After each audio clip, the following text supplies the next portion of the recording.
Good morning, everyone. Thanks for joining us at 7. I'm Tracey McCain. I'm Caitlin Nuclo. You're watching Eyewitness News on the Wax. A lot to talk about this morning. We're going to get right back to that breaking news in just a minute. But first, let's get you ready to get out the door. Meteorologist Scot Haney is here with the details on that first alert forecast. And we're getting ready for that frost advisory tonight. Yeah, tonight it's going to be even chillier than it is this morning. And we've got temperatures out there already in the upper 30s. So upper 30s, low 40s this morning. But tonight, a frost advisory in effect for northern Litchfield County.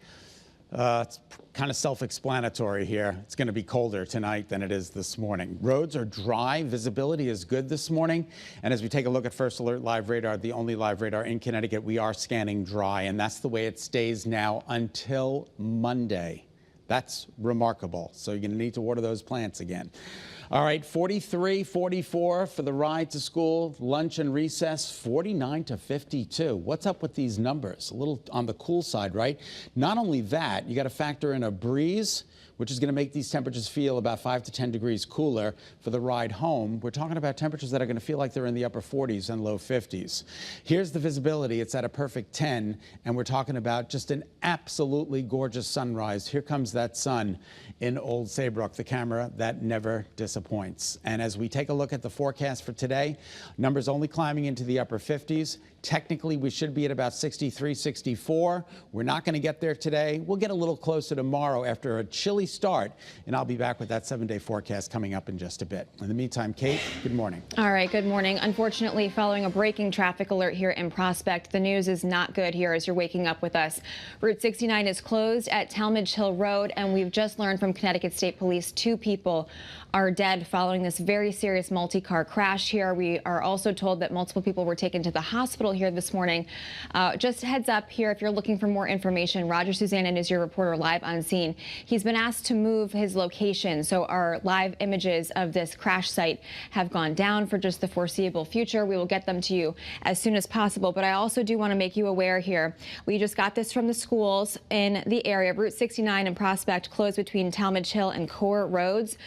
They're anticipating some lengthy delays with bus routes due to this closure through this area. So please make sure that if you've got a kid who's getting ready to head out on the bus here through Prospect along Route 69, that you prepare them before they get on the bus, or maybe take them to school yourself.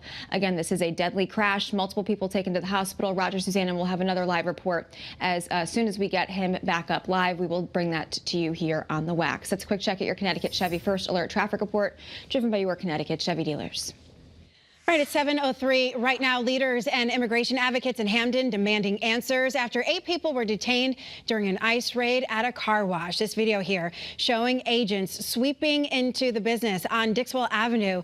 We're told they led people away in handcuffs. Some of them are parents. Eyewitnesses describe seeing them being startled by the chaos as agents moved in. I heard the tires screeching to a halt, and I ran to the window, and that's when I saw the masked men, and then I heard a scream. Well, town officials right now working to find out why that business was targeted. Several other car washes were also raided earlier this year. All right, let's get back to that breaking news out of Prospect that we've been telling you about this morning. Your reporter Roger Suzanin live at the scene of a multi-car crash that unfortunately is deadly. Roger, what can you tell us? Good morning, ladies. Just an awful update that we did just get from Connecticut State Police. We now know that at least 2 people were killed in this crash. That is what CSP is reporting right now. They've actually moved us back just a little bit from the scene. They politely asked us to give investigators a little more room to operate here. And this scene in some ways is getting larger, not smaller. And what we know right now is that 2 drivers of 2 separate vehicles are involved in this crash.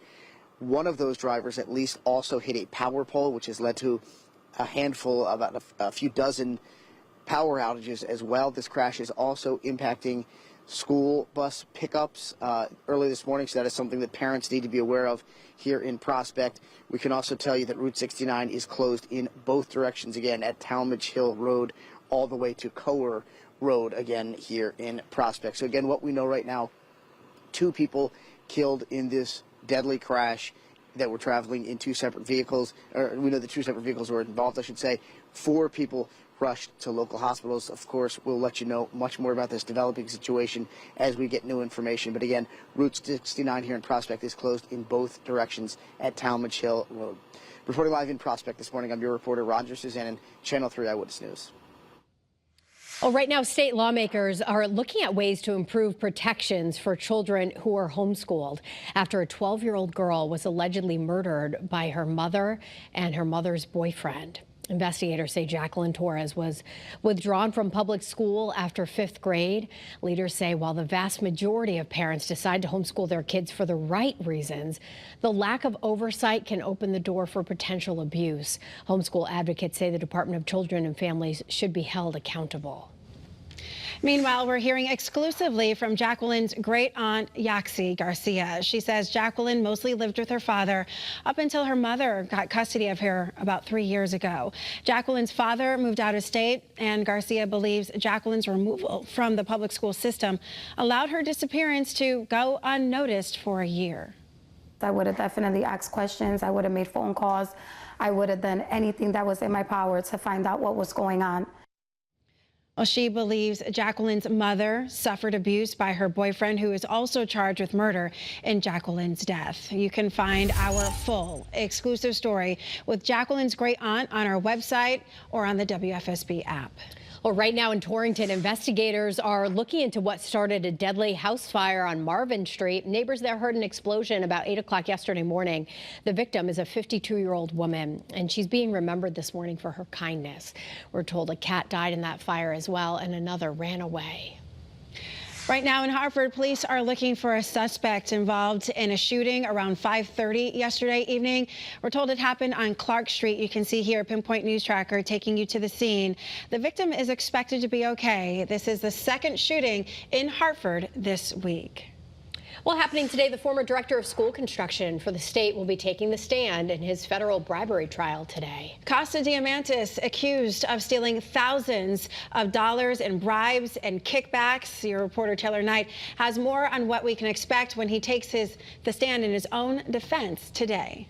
Well, from day one of this trial, Diamantis has suggested that he could take the stand, and today that is finally expected to happen right here at this federal courthouse in Bridgeport. Diamantis is facing 22 federal counts, including bribery, extortion, conspiracy, and making false statements to investigators. Diamantis is accused of steering no-bid contracts to help himself and his family while he oversaw school construction across Connecticut between 2018 and 2021. Prosecutors say Diamantis took tens of thousands of dollars in bribes during his time with the Lamont administration. One witness said that Diamantis told him he was using that money to pay for his daughter's tuition and wedding. In total, prosecutors say there were 4 school construction projects that Diamantis was involved in, including Weaver High School in Hartford.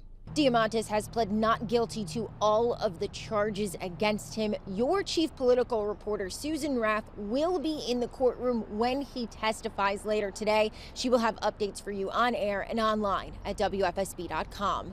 Your reporter in Bridgeport, Taylor Knight, Channel 3 Eyewitness News. A sad story here. A young child now recovering from serious injuries after police say a stroller was hit by a car. Police tell us a couple was crossing the street in a crosswalk around midnight Wednesday. Pinpoint News Tracker showing you where it happened. It was right near L.T. Grasso Boulevard.